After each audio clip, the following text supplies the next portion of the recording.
Estar aquí en la casa del Señor y compartir esa linda comunión, amén, de cantar esos cantos y himnos que son, como dijo mi esposa, verdades centradas en la palabra, mis hermanos, en la Biblia. Ya el pastor lo mencionó y vamos a abrir nuestra Biblia a Filipenses capítulo 1, versículo 3 al 11. Vamos a estudiar esta tarde, mis hermanos. Yo uso la Biblia de las Américas, Nueva Biblia de las Américas, y dice la palabra: doy gracias a mi Dios siempre que me acuerdo de ustedes. Pido siempre con gozo en cada una de mis oraciones por todos ustedes, por su participación en el Evangelio desde el primer día hasta ahora. Estoy convencido precisamente de esto, que el que comenzó en ustedes la buena obra, la perfeccionará hasta el día de Cristo Jesús. Es justo que yo sienta esto acerca de todos ustedes, porque los llevo en el corazón, pues tanto en mis prisiones como en la defensa y confirmación del Evangelio, todos ustedes son participantes conmigo de la gracia, porque Dios me es testigo de cuánto los añoro a todos con el entrañable amor de Cristo Jesús. Y esto pido en oración, que el amor de ustedes abunde aún más y más en conocimiento verdadero y en todo discernimiento, a fin de que escojan lo mejor para que sean puros y irreprensibles para el día de Cristo, llenos del fruto de justicia, que es por medio de Jesucristo, para la gloria y alabanza de Dios. Es la palabra del Señor, mis hermanos. El cuento de Aladino y la lámpara mágica cuenta la historia de un joven huérfano que vive en la pobreza y la desgracia, mis hermanos. Es reclutado para ayudar a un hombre malvado a recuperar una lámpara que, según la leyenda, es mágica. Y sin saberlo, Aladino no sabía que tenía poderes mágicos. Aladino se quedó con la lámpara y descubre que puede invocar a un genio que está obligado a servir a la persona que posee la lámpara. Con su ayuda, Aladino se hace rico y poderoso con el propósito de casarse con la princesa, la muchacha de sus sueños. Durante este tiempo, mis hermanos, se vuelve amigo cercano del genio, que en un momento le dice que podría usar uno de sus deseos para liberarlo. Pero cuando los problemas de Aladino aumentan al pedir deseos tontos, se vuelve demasiado egocéntrico y se olvida de su amigo genio. En algún momento acaba tratándolo como un genio que solo sirve para hacer realidad sus deseos. Hermanos, de manera similar, cuando nos encontramos consumidos con la solución de nuestros problemas o el cumplimiento de nuestros deseos y oraciones, nos volvemos demasiado centrados en nosotros mismos, y despreocupados por los demás. Y lo que es más preocupante, podemos terminar en nuestras oraciones tratando a Dios como un genio personal que sirve para hacer realidad nuestros deseos. Reducimos a Dios a un siervo, mis hermanos, a nuestro siervo, cumpliendo nuestras órdenes, concediendo nuestros deseos. Pero, mis hermanos, esta tarde vamos a aprender, conforme a la palabra, que ese no es el propósito de la función de la oración. Por eso el título del sermón esta tarde es La oración que glorifica a Dios. ¿Cómo es el título? La oración que glorifica a Dios. Y es lo que encontramos aquí en este pasaje, mis hermanos. Como ya lo mencionó el pastor, siempre estamos en armonía en todos los servicios. Él, ya anticipando lo que se va a hablar esta tarde, él mencionó que estas son palabras de acción de gracias y oración. Y mencionó que Pablo escribió esta carta de la cárcel. se encontraba en lo que se llama arresto domiciliario en Roma. Él estaba en el pretorio, o lo que era la casa del gobernador de Roma.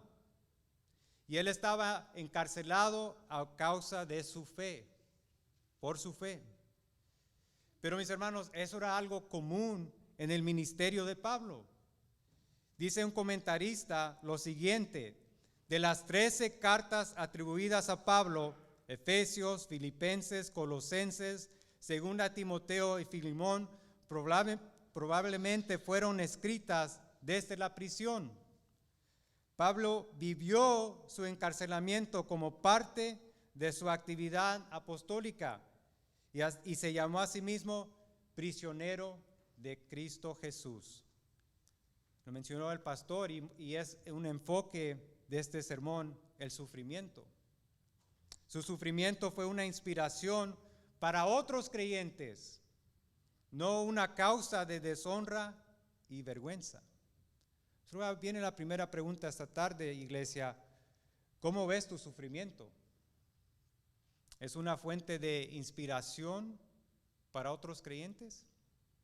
Cuando ven que permaneces fiel en la fe, aunque se aumentan tus situaciones y pruebas difíciles, se aumenta el sufrimiento, pueden apuntar a esa fe que cuando se va derrumbando el mundo sobre tu vida, el sufrimiento, ven una permanencia y una fortaleza en la fe. ¿O ves tu sufrimiento como un motivo de deshonra y vergüenza porque estás demasiado centrado en qué pensarán de mí? ¿Qué van a pensar de mí si supieran cómo estoy luchando en mi fe diariamente? Y aparentamos, mis hermanos, todo bien, con una risa de guasón, pero dentro estamos en unas tinieblas, en un sufrimiento, en una prueba espiritual interna, pero tenemos que aparentar que todo está bien. Pero Pablo, mis hermanos, él usa el sufrimiento, el encarcelamiento como una oportunidad de ministerio. Dice el autor de Hechos, él interpreta que el encarcelamiento de Pablo como parte del plan de Dios. ¿Has considerado el sufrimiento en tu vida como plan de Dios? Esto lo dice él en Hechos 26, 17 a 18. Y Pablo frecuentemente lo utiliza como una oportunidad para animar a la iglesia e inspirarlos para fortalecer su fe, lo cual vemos que sucede en esta carta. Así lo mencionó el pastor, que el sufrimiento de Pablo era para llamar a la iglesia al gozo centrado en Cristo Jesús. ¿Usas el sufrimiento como oportunidad para llamar atención al gozo de Jesucristo? Mis hermanos, sus circunstancias no impiden a servir a otros. Y a veces usamos excusas que el sufrimiento que estamos enfrentando como excusa para no servir a otros, o en ocasiones entrar a una situación donde podemos ser ministrados o ministrar a otros. Y uno de los ejemplos que Pablo da en esta carta, mis hermanos, es que él sirve a otros. Y él sirve a otros y dice, usted está, bueno, hermano, usted acaba de decir que él está encarcelado. ¿Cómo puede estar sirviendo a la iglesia si el hombre está en cadena, si es un prisionero de la fe? Pero ahí viene la oración, mis hermanos. Él muestra el servicio en la oración. Yo creo que esto es una situación donde vemos, en muchas situaciones subestimamos o menospreciamos la oración. Es que lo único que puedo hacer es orar, hermano. Hermano, es lo primero que tiene que hacer. Por favor, ore por mí. Ore por mí. Miren lo que dijo un ministro escocés, el Dr. Scott de Greenock. Él fue apartado por la vejez de la predicación algunos años antes de su muerte. Solía decir, no puedo hacer nada por mi gente ahora, excepto orar por ellos. Orar por ellos. No podemos menospreciar, bajo estimar el poder de la oración, mis hermanos. Y es lo que está mostrando aquí Pablo, el poder de la oración. El no orar, mis hermanos, es la incredulidad en acción. El no orar es la incredulidad. No tomar el tiempo de orar por tu situación, orar por la situación del otro hermano, es como decir, Dios no va a hacer nada. Pero vemos el ejemplo de Pablo, mis hermanos. En estos versículos Pablo está animando a la iglesia con sus oraciones y palabras de acción de gracias. ¿Cómo puede estar Pablo hablando de damos gracias a Dios? ¿Cómo él puede estar expresando agradecimiento si el pobre está encarcelado? Pero vemos que él, después de dar el saludo, lo primero que hace en su carta es animar a la iglesia con acción de gracias, agradecimiento y oraciones. Y menciona 3 cosas principales, mis hermanos: comunión, perseverancia y madurez. Comunión, perseverancia y madurez. Y por eso, mis hermanos, el propósito de este sermón esta tarde a la iglesia, quiero animar a los creyentes que oremos gozosamente con acción de gracias por otros creyentes. Que oremos por otros creyentes. Muchas veces en nuestras pruebas, en nuestros sufrimientos, y sí, ore por presente sus peticiones, pero nos olvidamos de nuestro prójimo. Y es el ejemplo que da Pablo, que él está orando por su iglesia. Y estas 3 cosas, mis hermanos, van a ser la base de lo que vamos a estar viendo en este sermón, en este texto. Son 3 cosas, las mismas cosas que nosotros debemos estar orando por nuestra iglesia. Primero, oremos por nuestra comunión en el Evangelio. Segundo, oremos por nuestra perseverancia en el Evangelio, versículos 6 a 8. Oremos por nuestra maduración o crecimiento en el Evangelio, versículos 9 a 11. Veamos el primero, mis hermanos. Oremos con gozo y acción de gracias por nuestra comunión en el Evangelio. Esto lo encontramos en los versículos 3 a 5. Miren, lo primero que expresa ahí Pablo es gratitud y gozo por la comunión de los santos. Dice ahí, la comunión que está basada en el Evangelio. Como Pablo, mis hermanos, tenemos que estar orando gozosamente por nuestra comunión.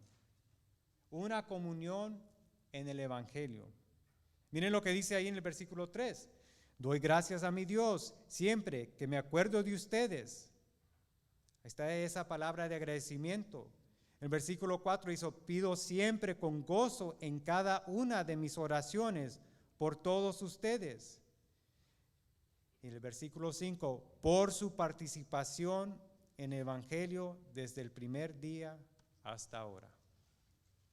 En estos 3 versículos, mis hermanos, versículo 3 vemos agradecimiento. Versículo 4 dice, pido con gozo. Vemos el gozo de Pablo. Es algo que él repite continuamente en esta carta. Y en el versículo 5 vemos la razón, dice, la razón por la que él ora por ellos continuamente. Por su participación en el Evangelio desde el primer día. Recién celebramos el aniversario de la iglesia, 16 años. Y le pedimos a los hermanos que levantaran manos y digan, yo he estado aquí desde el primer día. Desde el primer día que se plantó la iglesia, yo he estado. Y así es el mismo gozo que sintió el pastor en ese día de ver esa mano levantada. Es el mismo gozo que está sintiendo Pablo, que cuando inició su ministerio diga a alguien, yo he participado en el ministerio de Pablo desde el principio. ¿Y por qué necesitamos orar por esto, mis hermanos? ¿Por qué es urgente orar por la comunión de los santos? En la Biblia de las Américas, la versión que yo uso dice participación. Para los que usan la inspirada, la Reina Valera, dice comunión. Ambas palabras transmiten lo mismo, mis hermanos, es el mismo significado. Tanto comunión, participación, está hablando que nosotros estamos mutuamente participando en algo. Y lo que estamos participando es el Evangelio. Por eso es importante entender, cuando hablamos de la comunión, no es como el mundo lo entiende. El diccionario de Real Academia nos dice que la definición básica de la comunión es circunstancia de tener algo en común. Y algunos, a esto es la comunión. La comunión es o significa pasar tiempo con las personas que se parecen a nosotros, hablan como nosotros, comen como nosotros, se ríen como nosotros, caminan como nosotros, se visten como nosotros y que les gustan las mismas cosas. Esa es la comunión, según. A ti te gusta el fútbol, a mí también. ¿Te gustan las hamburguesas? Yo conozco un lugar, vamos a comer. Pero ¿qué pasa, mis hermanos? Cuando se termina la comunión, cuando dice, no, a mí ya no me gustan las hamburguesas, pues ya terminó la relación ahí. ¿Verdad? Yo me di cuenta que un hermano apreciado era de otro club de fútbol y no le dije, no hermano, hasta ahí terminó la comunión. No, es más, venga, lo voy a convertir, vamos a orar por usted. Eso es pasar tiempo, compartir tiempo con aquellos que tenemos algo en común. Y la actitud, mis hermanos, es, si no son como yo, no pueden participar en la comunión conmigo. No pueden. Ponen una barrera. Pero ahí va la pregunta, mis hermanos, ¿realmente somos iguales? Realmente somos iguales. Porque si comenzamos a observar detalles de la vida y lo vemos más de cerca, nos vamos a dar cuenta de que no tenemos muchas cosas en común. A veces no lo queremos admitir. No nos gusta admitir que, pues la verdad, el hermano y yo no tenemos nada en común. Él dice que le gusta lo salado, a mí lo dulce. Me gusta lo frío, él le gusta lo caliente. Ya cuando comenzamos a entrar en las relaciones, nos damos cuenta. Y el problema, mis hermanos, es que muchas veces nuestras relaciones están basadas en relaciones superficiales. Y esto quiere decir que son basadas en las apariencias. O son relaciones frívolas, es decir, poca importancia. A ver, nos vemos de vez en cuando. O sin fundamento. O por interés personal. Para dar un ejemplo, ¿verdad? Si digamos que ustedes y yo somos millonarios y con esta recesión, con toda la inversión, si yo pierdo todos mis millones, no, con él ya no. Con él ya no. Porque yo ya no puedo vivir el mismo estándar de vida. O lo contrario, si nosotros estamos en un estado económico bajo y hay uno que se sube, hasta los amigos cambian, hasta las relaciones. Porque cuando los que eran de mi grupo dejan de ser como yo, tenemos la tendencia de separarnos de ellos y omitirlos del grupo. No, tú ya no eres de nuestro grupo. Ya no somos del mismo clique, de la pandilla. Tú eres ya de la otra pandilla, ¿verdad? Por eso, mis hermanos, es importante aclarar que cuando hablamos de la comunión entre creyentes, mis hermanos, estamos hablando de algo más profundo y valioso, mis hermanos. Es algo de valorar, tener la verdadera comunión entre hermanos. Según el diccionario de temas bíblicos, la comunión de los creyentes en el Evangelio es una mutua participación de las bendiciones de la gracia de Dios. Ahí está lo clave. La comunión está basado en las bendiciones de la gracia de Dios que cada uno hemos recibido. Los creyentes están unidos entre ellos sobre la base de la recepción. Hemos recibido común beneficios de la salvación. Tú eres salvo, yo también. Tenemos algo en común porque tú y yo antes éramos pecadores perdidos, camino al infierno, pero hemos recibido todas las bendiciones de la salvación. Ahora nosotros participamos en el Evangelio. Cuando hablamos de la comunión, mis hermanos, del creyente, nos referimos a esto, una mutua participación de las bendiciones de la gracia de Dios y que todos hemos recibido los mismos beneficios de la salvación.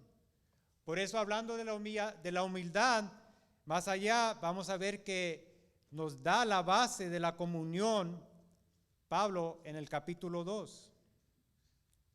De no sobreestimarse, de no tener esa jactancia, esa soberbia, de poner el interés del prójimo sobre el mío. Pero hay algo más profundo, más lindo, que es la base de la comunión, mis hermanos. No tanto los beneficios, las cosas que hemos recibido, es que Cristo, a través de su obra redentora, que Él hizo en la cruz, Él hace esa unión perfecta entre los creyentes. Por decirlo de otra manera, yo estoy unido a ti porque estoy unido a Él primero. Porque yo tengo comunión y unión con el Hijo, tú y yo podemos tener comunión. Esto le dice una de las doctrinas o documentos muy importantes en la historia de la Reforma, la Confesión de Londres, dice: todos los santos, ustedes, iglesia, que están unidos a Jesucristo, su cabeza, por su espíritu y por la fe, aunque por ellos no sean hechos una misma persona con Él, tienen comunión en sus virtudes, padecimientos, muerte, resurrección y gloria. Wow. Yo tengo unión con Cristo en su vida, en su muerte y resurrección. Y al estar unidos unos a otros en amor, tienen comunión en los dones y virtudes de los unos y de los otros. Voy a mencionar los dones, un abuso que se ve en el movimiento carismático. El uso de los dones, mis hermanos, no es para mostrar qué tan santo soy yo o qué relación tengo con Dios. Los dones que el Espíritu Santo nos da son para beneficios tuyos. O para pensarlo de esta manera, cuando alguna vez, usando su imaginación, han visto que un árbol de manzana se consume el mismo? No, ¿verdad? Un árbol de manzana da manzana para que otros puedan, ¿qué? Disfrutar de la manzana. Para que pueda ver esa manzana bien roja, bien gordita, y decir, esa es la manzana, y va y la toma y la consume. Pues ese es el fruto del Espíritu. Si yo tengo un espíritu de cariño, misericordia, de bondad, de amor, no es para yo, es para usted. Es para que usted diga, hermano, yo quiero deleitarme del amor de Cristo que usted está expresando, el fruto del Espíritu. Y esos son los dones y las virtudes de que cada creyente puede disfrutar en una comunión sana, en una iglesia sana. Porque cuando hay eso, es lo que pasó en la iglesia de Corintios, hay discordia, pleitos, ataques, acusaciones. Pero una iglesia sana que tiene el entendimiento de la comunión basada en el Espíritu Santo, en Cristo, anclada en el Evangelio, va a expresar la bondad, el fruto y decir, ven, el Espíritu Santo está produciendo fruto en mi vida, es para que lo disfrutemos. Es para nuestra comunión en Cristo, mis hermanos.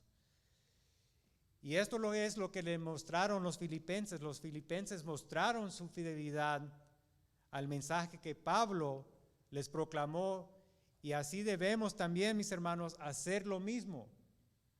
porque todo creyente que es colaborador en la proclamación del Evangelio y la fe común disfruta, mis hermanos, de esa linda comunión. Miren, el apóstol Juan enseñó que la comunión cristiana depende de una fe común. Lo que hemos visto y oído les proclamamos también a ustedes, para que también ustedes tengan comunión con nosotros. En verdad, nuestra comunión es con el Padre y con su Hijo Jesucristo. No que si a ti te gustan los tacos, si a ti te gusta Nike, a mí también, hay otro hermano, no, a mí me gusta Adidas, Reebok, lo que sea, todas las cosas materiales, externas, nada que ver, no tienen valor, no tienen valor, ningún valor, mis hermanos. Es por eso que cuando consideremos el significado de nuestra comunión en el Evangelio, debemos orar por ella. Oremos por nuestra comunión en el Evangelio, mis hermanos. ¿Por qué? Pues una gran razón es que vamos a enfrentar oposición. ¿O cree que Satanás quiere ver que hay una iglesia sana, una iglesia que está proclamando el Evangelio? Lo primero que va a hacer Satanás es atacar a esa iglesia. Va a querer causar discordia, va a querer causar pleitos, malos entendidos. Va a querer separar hermanos por cosas tan triviales, mis hermanos, tan sillies, tan tontas, me perdón la expresión. Porque desde que comenzó a predicar el Evangelio con más fervor, Pablo vio que se aumentó la oposición a su ministerio. Y mis hermanos, lo mismo lo hemos experimentado en nuestra iglesia. Yo de una manera inocente, y el pastor me lo aclaró, y que yo pensé que con la replantación y todo esto iba a marchar súper bien y todo se iba a poner en orden. No. Y ahí le enseñó su experiencia y me dijo, no, mijo, ven aquí, te voy a enseñar. Y me dio una buena exhortación y me tuvo que explicar y hablamos las cosas muy claras. Y lo que hemos visto en este último año es un aumento de oposición al Evangelio. Gente hablando, calumniando aquí, hablando de nosotros allá, levantando falsas acusaciones. ¿Y no creen que eso le pasó a Pablo? Pues eso lo vamos a ver en la otra vez que predique, pero comenzando el versículo 12, hay hermanos que dicen, hey, Pablo está encarcelado, ahora nos vamos a aprovechar. Y comenzaron a atacar, ¿saben qué? Su reputación. ¿Y por qué Pablo está en la cárcel? ¿No que es un apóstol? Algo está haciendo malo Pablo. Y es la cosa que hemos escuchado. ¿Qué está haciendo el pastor? O él está enseñando en contra del Espíritu Santo. Por eso está teniendo problemas. Nada que ver, mis hermanos. Si aquí lo vemos. Al contrario, Satanás, como cuando ve siervos dedicados a predicar el Evangelio, lo que aumenta es la oposición. Aumenta. Miren lo que dice en Filipenses 1:27. Dice, solamente compórtense de una manera digna, ya sea que vaya a verlos o que permanezca ausente, pueda oír que ustedes están firmes en un mismo espíritu, luchando unánimes por la fe del Evangelio. De ninguna manera estén atemorizados por sus adversarios, lo cual es señal de perdición para ellos, porque lo que hace el Evangelio. El Evangelio es luz, y cuando se predica, lo que no quiere saber la persona es que está en perdición, en tinieblas, en camino al infierno. Y lo que quieren hacer es tapar la luz. Pero nosotros, no tapes la luz, nosotros queremos ser un faro, queremos hacer luz para Carrollton, luz para Farmers Branch, luz para la comunidad. Se aumentaron los adversarios, mis hermanos, lo cual es señal de perdición para ellos, pero de salvación para ustedes, y esto de Dios, porque a ustedes se les ha concedido por amor de Cristo, no solo creer en Él, sino también sufrir por Él. teniendo el mismo conflicto que vieron en mí y que ahora oyen que está en mí. Mis hermanos, vamos a enfrentar oposición cuando proclamemos el Evangelio fielmente. Es un hecho. Por lo tanto, oremos para que el Señor guarde y proteja nuestra comunión en el Evangelio. Por eso tenemos que orar por la comunión. Porque la gente se va a levantar y se va a poner en contra de lo que estamos predicando aquí. Por eso nosotros tenemos que ser una barrera de fortaleza espiritual, que cuando viene oposición, el Señor nos tiene fortalecidos en la comunión del Evangelio, mis hermanos. Entonces, lo primero que oró Pablo, y después vemos lo segundo, dice: oremos con gozo y acción de gracias por nuestra perseverancia en el Evangelio, en los versículos 6 a 8. Esta es la segunda cosa que Pablo expresa: gratitud y gozo. En sus oraciones él está agradecido por la confianza, por su perseveración en el Evangelio. Asimismo, mis hermanos, necesitamos confiar y orar en la salvación y perseverancia de los demás. ¿Oras para que un hermano se mantenga en la fe? ¿Has orado por esa hermana? Fielmente, has derramado lágrimas y Señor, que no se pierda. Que esta situación de sufrimiento no lo lleve al quebrantamiento, a una negación de la fe. Y estás orando por esa persona con fervor para que no se pierda el mundo. Pues lo que está diciendo Pablo aquí, esa confianza en la perseverancia de los santos. Miren lo que dice el versículo 6. Estoy convencido precisamente de esto. Es una confianza poderosa, mis hermanos. Que el que comenzó en ustedes la buena obra la perfeccionará hasta ¿qué día? El día de Cristo Jesús. Versículo 7, es justo que yo sienta esto acerca de todos ustedes, porque los llevo en el corazón.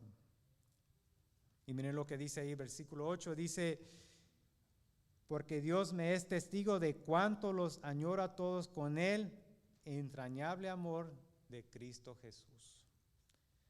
Entonces, mis hermanos, aquí en estos versículos vemos la confianza de Pablo hacia la perseverancia de ellos, de los filipenses.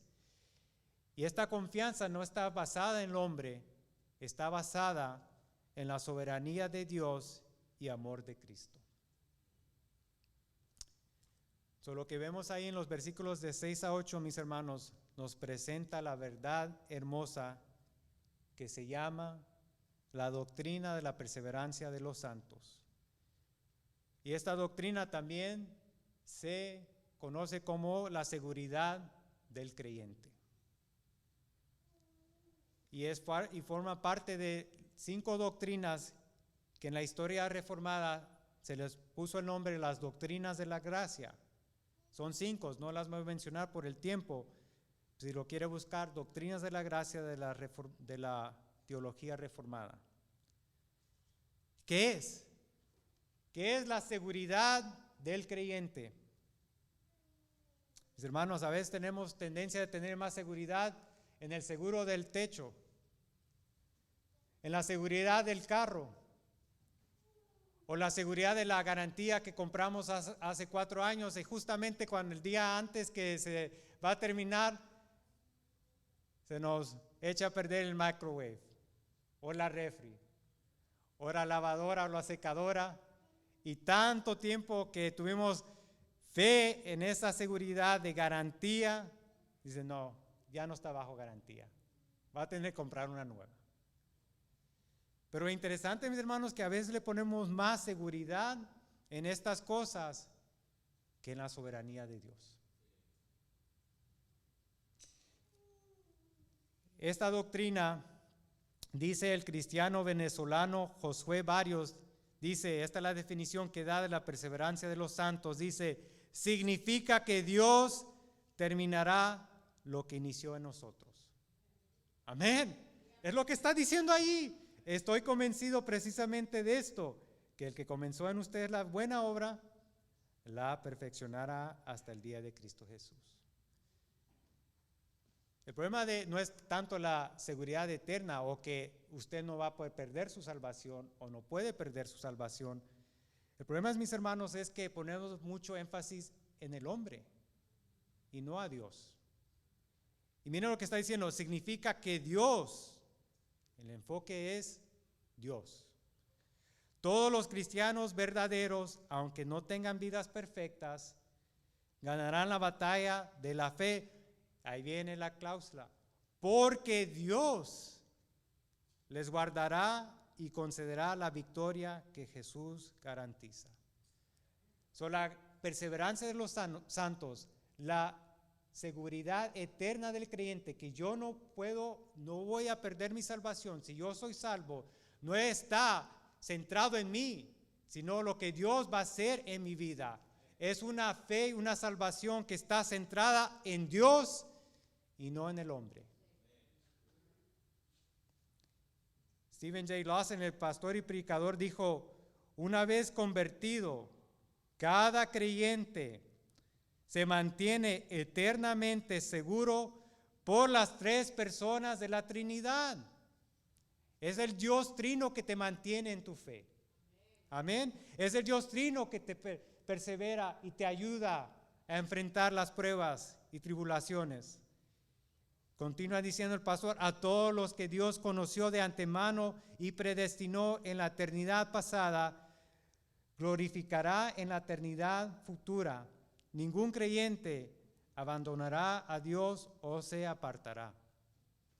Cada creyente está firmemente retenido por las manos soberanas del Padre, el Hijo y el Espíritu Santo, y nunca se perderá.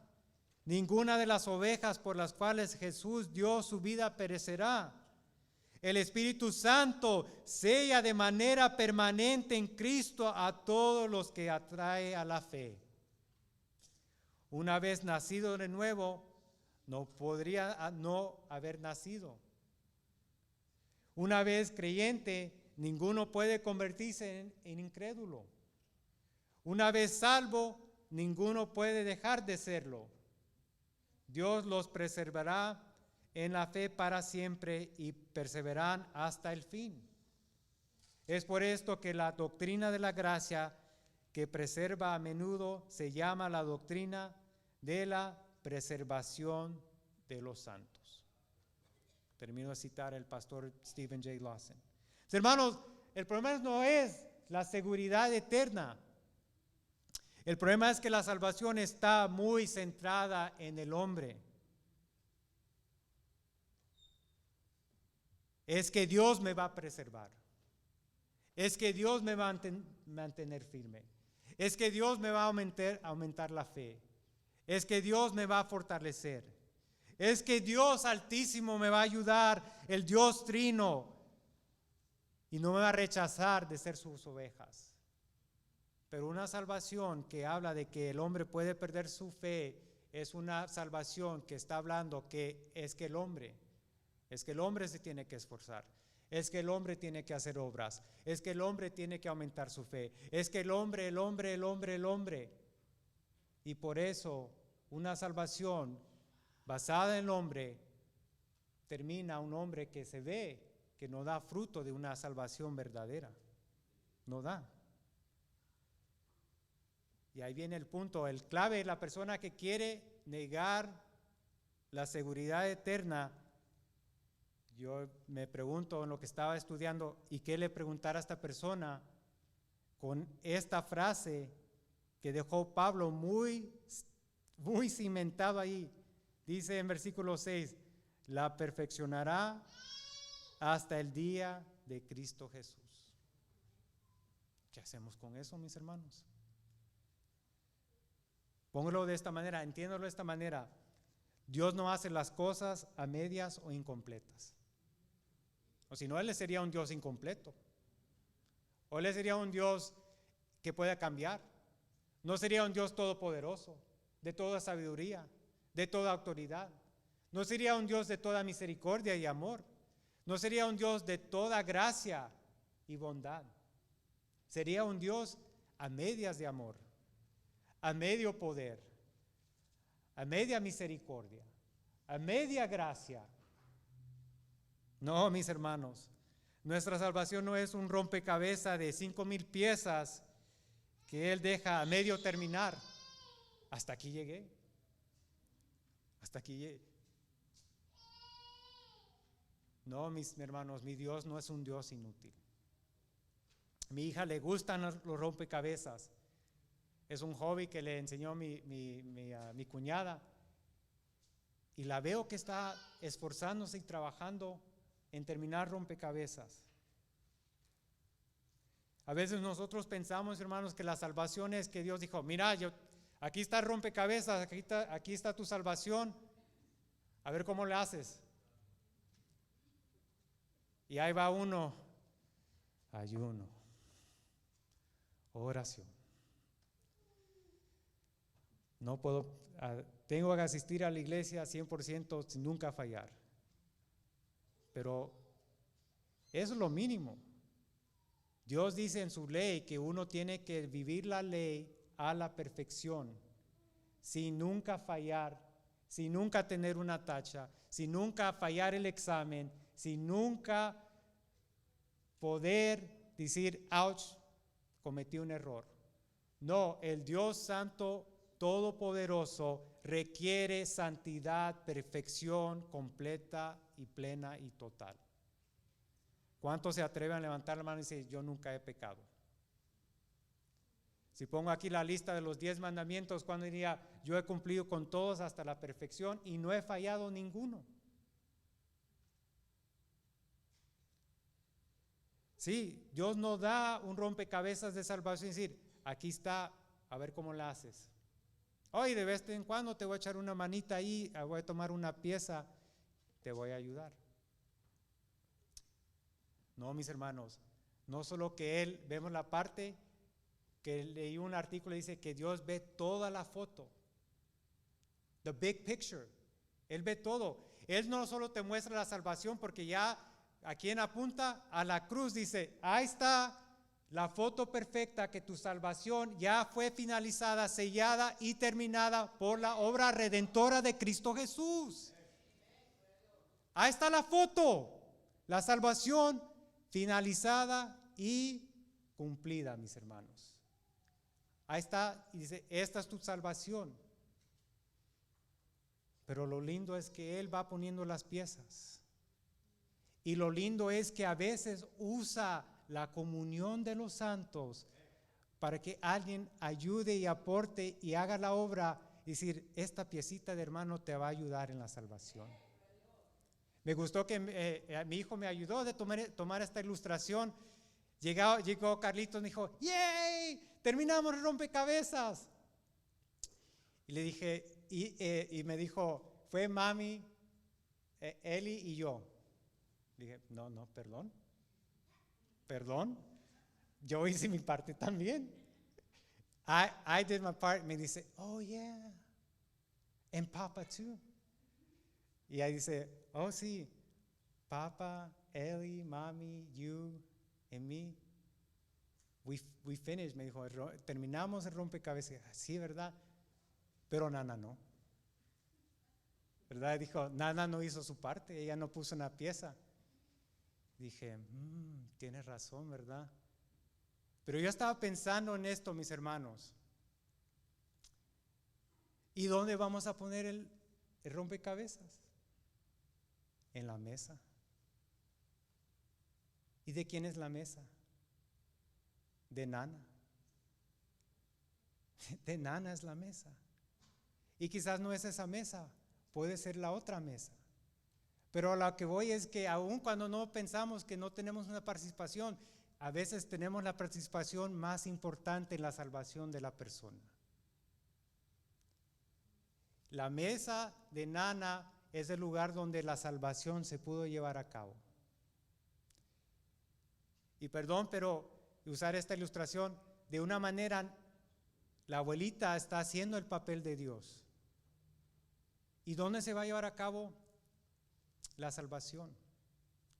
Pues Dios nos dio un lugar muy lindo, una mesa muy amorosa, una mesa elegante, una mesa donde todos llegamos a sentarnos. Y esa mesa se llama la iglesia, mis hermanos. Es la iglesia. Es la iglesia donde nosotros venimos a compartir, a llevar esa rompecabezas de la salvación, de sentarnos en la comunión. Y Dios nos ha dado un rompecabezas de salvación y la mesa que es la iglesia, donde Él nos lleva para perfeccionarnos en la salvación. Esta palabra perfeccionará es un verbo de acción activo, que indica que Dios activamente está llevando a cabo la redención que fue consumada y finalizada en la cruz por Jesucristo. Es decir, Dios activamente en este tiempo, en este lugar, está llevando a cabo tu salvación. Él está haciendo toda la obra en tu corazón, en tu vida, por medio de la aplicación de la palabra. Esta palabra perfeccionará es que yo, aun cuando estoy descansando, Dios está llevando a cabo mi salvación. Yo descanso en Él. Yo descanso en su gracia. Yo descanso en misericordia. Porque yo sé que esta palabra perfeccionará, ya me está cumpliendo la promesa que Dios la va a terminar. Porque ya la terminó en la cruz. Por eso, mis hermanos, como dice el pastor John Murray en su libro Redención consumada y aplicada, la perseverancia de los santos nos recuerda en forma muy convincente que solo los que se mantienen firmes hasta el fin son verdaderamente santos. ¿Y qué los que dejaron? ¿Y qué los que apostataron? ¿Qué los que han negado la fe? Primero, mis hermanos, quiero dejarle varias citas, no las voy a leer, que nos afirman, no solo aquí, pero en muchas partes de la Biblia, la perseverancia, la eternidad segura de los santos. Está Romanos 8, 28 a 39, Juan 10, 27 a 30, Juan 6, 37, 47, y hay otras citas que yo puedo compartir. Pero hay otras citas que nos dejan muy claro, mis hermanos. Los que no perseveran, no eran. Los que no perseveran en la fe, no eran. Vamos a 1 de Juan 2:19.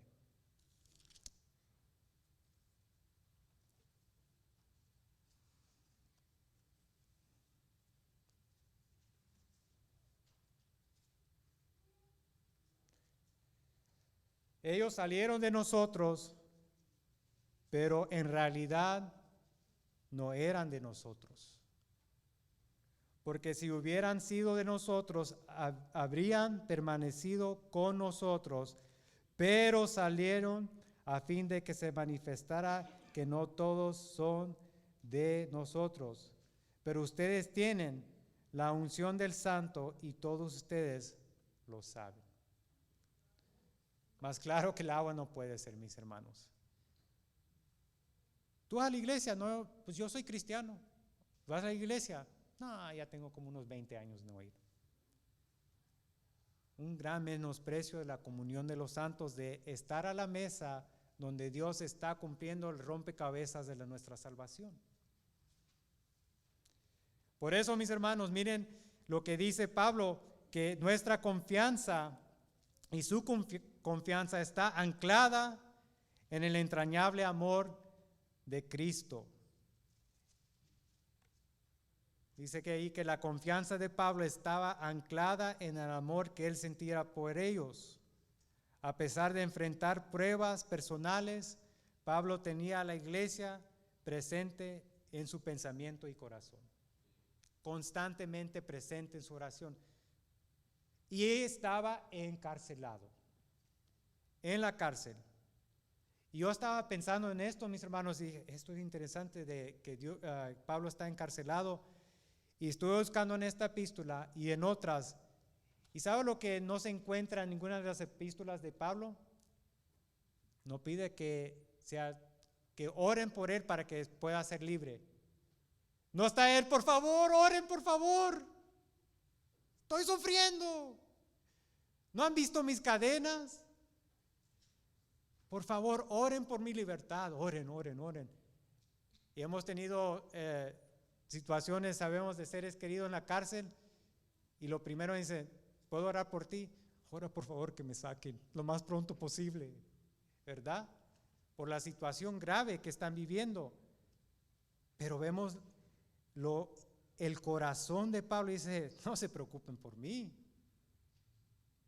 En mi sufrimiento, en estas cadenas, en mis prisiones, digo, yo estoy preocupado por ustedes. Oh, mi amor por ustedes, dice, los llevo en el corazón, pues tanto en mis prisiones como en la defensa y confirmación del Evangelio. Pablo dice, los llevo en mi corazón porque los filipenses demostraron fidelidad y compañerismo al apoyar el ministerio de Pablo. Si quiere ganar el corazón del pastor, entre con todo el Evangelio. Quiere estar adentro del corazón del pastor, muestre su fidelidad y compañerismo al apoyar el ministerio. Y cuando ellos se enteraron del encarcelamiento de Pablo, mis hermanos, se movilizaron. ¿Qué? ¿Pablo está en la cárcel? Hay que ayudarle. Y ellos se convirtieron en participantes de las bendiciones de la gracia de Dios. Por eso, mis hermanos, una de las cosas más alentadoras que un ministro en el Evangelio puede recibir en su ministerio, es el compromiso y el compañerismo de hermanos y hermanas fieles al Evangelio. Eso es un deleite, mis hermanos. Que digo, yo estoy a tu lado. No importa la situación, no importa las luchas, las pruebas. No solo estoy contigo físicamente, pero constantemente estoy orando por tu ministerio. Pablo lo experimentó, mis hermanos, lo vivió con los filipenses. Miren lo que dijo volviendo al versículo 27 en este capítulo, Filipenses 1:27, y solamente compórtense de una manera digna del Evangelio de Cristo, de modo que ya sea que vaya a verlos o que permanezca ausente, pueda oír que ustedes están firmes en un mismo espíritu, luchando unánimes por la fe del Evangelio. Lo único que quiero escuchar es que ustedes están entregados al Evangelio. Hermanos, es lo único que pedimos. Allende con todo, entrégate al Evangelio. Del 1 al 2 dice, por tanto, si hay algún estímulo en Cristo, si hay algún consuelo de amor, si hay alguna comunión del Espíritu, si algún afecto y compasión, hagan completo mi gozo, siendo del mismo sentir, conservando el mismo amor, unidos en espíritu, dedicados a un mismo propósito. El propósito que ellos estaban dedicados es predicar el Evangelio. Y de último, 4:15, esta es la parte que no quieren muchos ignorar. Filipenses 4:15, que de una manera muy clara es la ayuda económica. Ustedes mismos también saben, filipenses, que al comienzo de la predicación del Evangelio, después que partí de Macedonia, ninguna iglesia compartió conmigo en cuestión de dar y recibir, sino solamente ustedes. La iglesia económicamente fueron los primeros, los filipenses, de ayudar a Pablo con los diezmos y las ofrendas. Hay parte, mis hermanos, de una manera muy clara que expresamos que estamos apoyando el ministerio, estamos apoyando la obra, es también con nuestro dar, con la ayuda económica que le podemos dar a la iglesia. Esto está en la carta de Filipenses, yo lo tengo que predicar, mis hermanos, que esta carta se escribió después que Pablo recibió una ofrenda de ellos. Gracias, en otras palabras, la carta se puede también decir, gracias por la ofrenda económica, por el apoyo económico que me has dado de ayudar al ministerio para que se siga proclamando el Evangelio. La parte importante de dar a la iglesia tampoco se puede menospreciar, mis hermanos. La parte económica es esencial también en poder estar aquí predicando el Evangelio. Por eso, mis hermanos, el amor pastoral que sentimos por la iglesia y el amor que recibimos de los hermanos nos animan a continuar sin importar el costo. Ustedes son nuestro ánimo. Ustedes son la razón por que nosotros estamos aquí. Y porque cuando hemos recibido las malas noticias, los ataques, la oposición que mencioné, digo, vale porque ustedes valen la pena, mis hermanos. El costo es muy grande de dejarnos vencidos porque sabemos que el Evangelio transforma vidas. Cuando vemos hermanos que soportan las pruebas y se mantienen firmes en la fe, es una gran fuente de aliento porque es un testimonio de la buena obra que Dios comenzó en ellos. Cuando usted se mantiene en la fe, viene a los cultos de oraciones, viene los jueves, está animando al pastor en los textos, le está llamando, está mostrando constantemente su participación en el Evangelio y está firme sabiendo, esta hermana está recibiendo un sinfín de pruebas, situaciones y sufrimientos difíciles, pero ahí está. Y está no solo con manos dobladas, pero firmemente en oración, participando en el Evangelio. Porque todo lo que Dios comienza, mis hermanos, es bueno. Solo consideramos lo que dijo en Génesis 1, cuando terminó la creación y dijo que es bueno. And it is good. Y cuando Dios ve la obra que ha comenzado en ti, en la salvación, dice, es bueno. Es bueno. Así que, mis hermanos, oremos para que el Señor nos siga ayudando a perseverar, ser fortalecidos en la fe y en amor a los creyentes. Oremos por los demás, que los demás no caigan en la tentación de denegar la fe, que hay algunos que ya están para dar el último paso afuera de la puerta. Señor, mantenga a esa persona firmemente, que persevere en la fe. Las familias, los hijos. Por eso, mis hermanos, tenemos que darle gloria a Dios que Él nos ha dado una salvación, pero también no olvidemos de orar por la salvación de los demás, de mis hermanos. De ahí llegamos al tercero y último punto. Oremos con gozo y acción de gracias por nuestra maduración en el Evangelio. Y eso lo vemos en los versículos 9 a 11. La tercera cosa por lo que Pablo expresó gratitud y gozo, mis hermanos, en sus oraciones es por la maduración o el crecimiento en el Evangelio de los creyentes. Por eso, asimismo, mis hermanos, necesitamos orar por maduración en el Evangelio por los demás.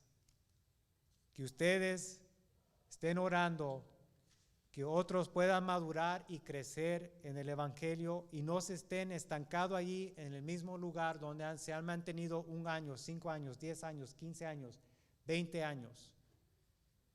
Que dentro de nuestra iglesia, que haya personas que están mostrando que han entendido el Evangelio y están madurando en la fe. Miren lo que dice ahí en versículo 9. Y esto pido en oración, que el amor de ustedes abunde aún más y más en conocimiento verdadero y en todo discernimiento. Versículo 10 dice, a fin de que escojan lo mejor, para que sean puros, irreprensibles para el día de Cristo, llenos del fruto de justicia, que es por medio de Jesucristo, para la gloria y alabanza de Dios. Ahí menciona 3 cosas que son parte de la oración para los filipenses. Mis hermanos, estas 3 cosas sirven como señales de nuestra madurez y crecimiento en el Evangelio. Aquí está la clave, esta es la señal. No, ese hermano está creciendo en el Evangelio. A ver, ¿a qué me va a apuntar? ¿A qué me va a apuntar? Miren, ahí dice, la primera petición es que el amor de ustedes abunde más y más en conocimiento verdadero y en todo discernimiento. Mis hermanos, ¿cómo sabemos que nuestros hijos están creciendo sanos, fuertes y completos? ¿Qué nos ayuda a saber que sus cuerpos y mentes están en un estado saludable? Lo primero es que lo llevamos al médico, ¿verdad? Y el médico comienza a hacer la evaluación, toma los signos vitales, las medidas, y comienza a hacer preguntas del desarrollo de nuestros hijos. Y en base a las señales, el doctor le dice, usted tiene un hijo sano, completo, está creciendo, va en buen camino. Esto todo se hace para comprobar que ellos están bien. Ahora la pregunta es, ¿cómo medimos nuestro crecimiento en la fe? En este pasaje Pablo apunta a nuestro amor. Amor.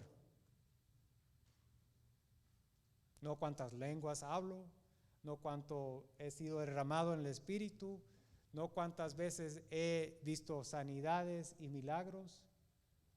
Dice que el crecimiento del Evangelio está basado en el amor.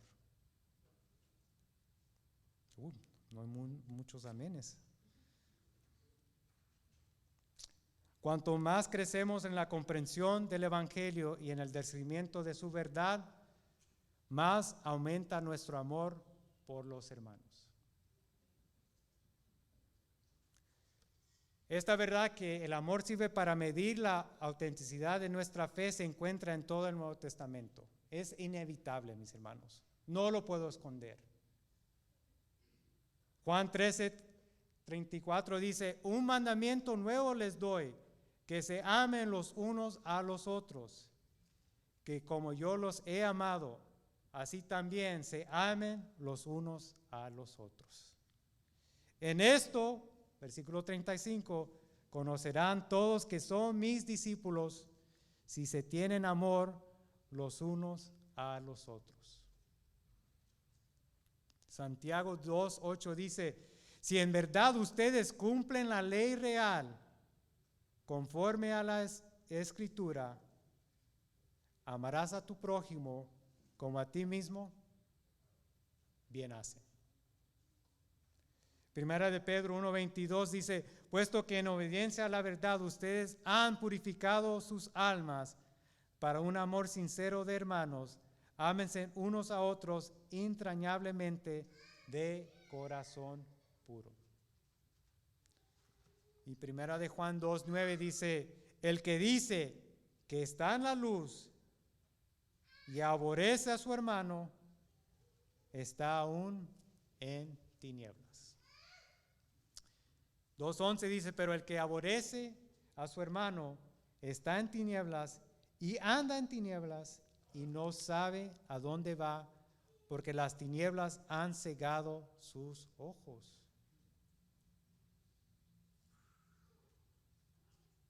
Viene más, mis hermanos. 3:14, nosotros sabemos que hemos pasado de muerte a vida porque amamos a los hermanos. El que no ama permanece en muerte.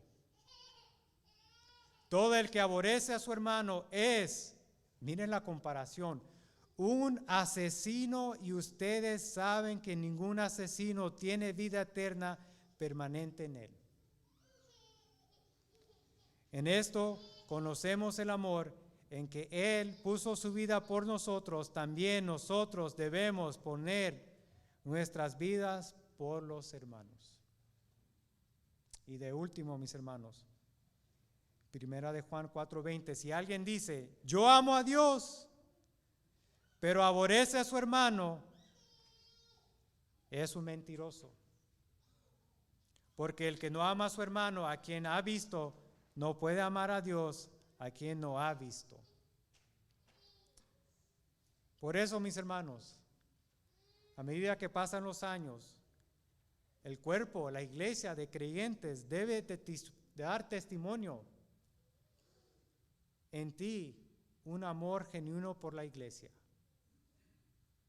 La iglesia puede testificar y decir, no, ese hermano ha entendido el Evangelio porque su amor a la iglesia, a los hermanos, ha crecido. Pero a lo largo de los años, a medida que cambian las estaciones, a medida que el sol sale y se pone, y día tras día permanece la mala actitud negativa hacia la iglesia, y se ve constantemente una falta de amor por tu hermano, por tu hermana, por la iglesia. Mis hermanos, yo como copastor y la iglesia se siente obligado a decir, no has nacido de nuevo. Ponemos a cuestionar tu conversión. Pongo a cuestionar si realmente has entendido el Evangelio. Porque el Evangelio está basado en el amor. Juan 3:16, por cuán tanto amó Dios al mundo, que dio su Hijo. ¿Para qué? Para que todos nosotros tengamos vida eterna. Y de pensarlo de otra manera, mis hermanos, si no amas a la novia de Cristo, que consiste en el cuerpo de creyentes, no has llegado a entender el Evangelio. No se puede divorciar uno del otro. Varones, ustedes que están casados, ustedes me invitan a su casa a un café, una buena charla, una buena comida. Y yo le digo, es que a ti yo te amo, con un entrañable amor. ¡Qué gozo! Comunión con el Hijo, porque tú eres el Hijo. Pero a tu esposa, la odio. ¿Qué haríamos en ese momento, varones? ¿Qué haríamos? Ahí se sale. ¿Qué haría si un hombre me dice eso en mi hogar acerca de mi esposa? Pero eso lo hacemos a Cristo. Cristo, a ti te amo. Cristo, tú eres mi ser, yo te voy a cantar todo. Gloria a Dios. Pero aquel hermanito, aquella hermanita, no mucho. Nepas.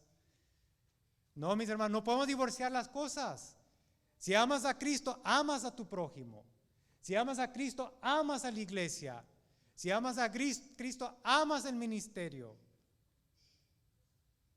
Mis hermanos, no puedes disfrutar de la comunión y amor de creyentes si no has apreciado, conocido y discernido con gozo el mensaje del Evangelio y el propósito de la iglesia. Es cierto, por eso vemos personas que andan con amargura en la iglesia, que no disfrutan la comunión.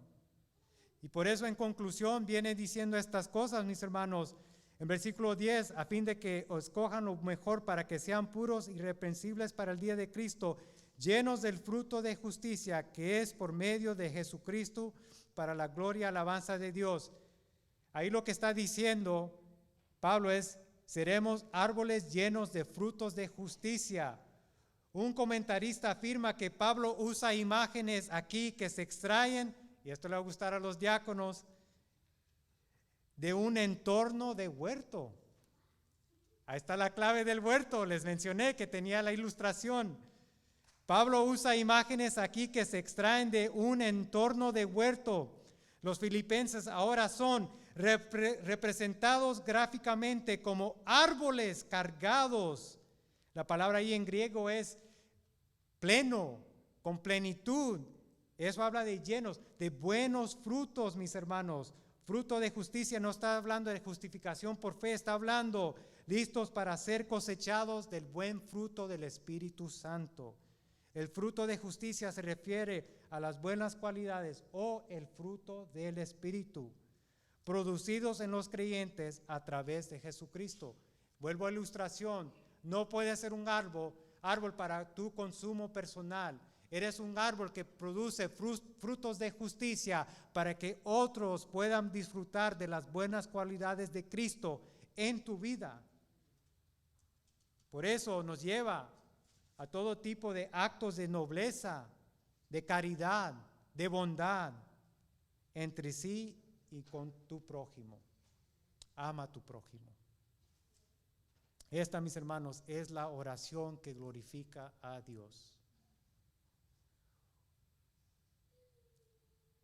Ora por el amor de la iglesia, por amor a tu prójimo.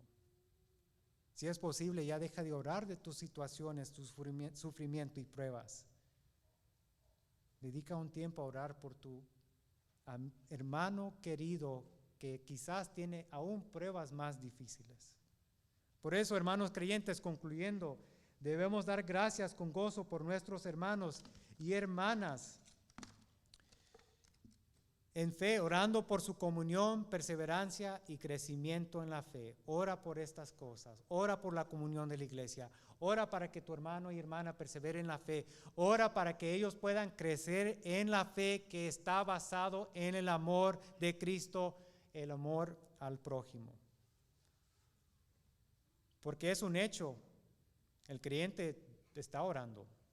Es un hecho. Es como decirme un tiburón que vive en el mar, vive ahí vive, ahí come. Un creyente que ora, va a estar orando constantemente, mis hermanos.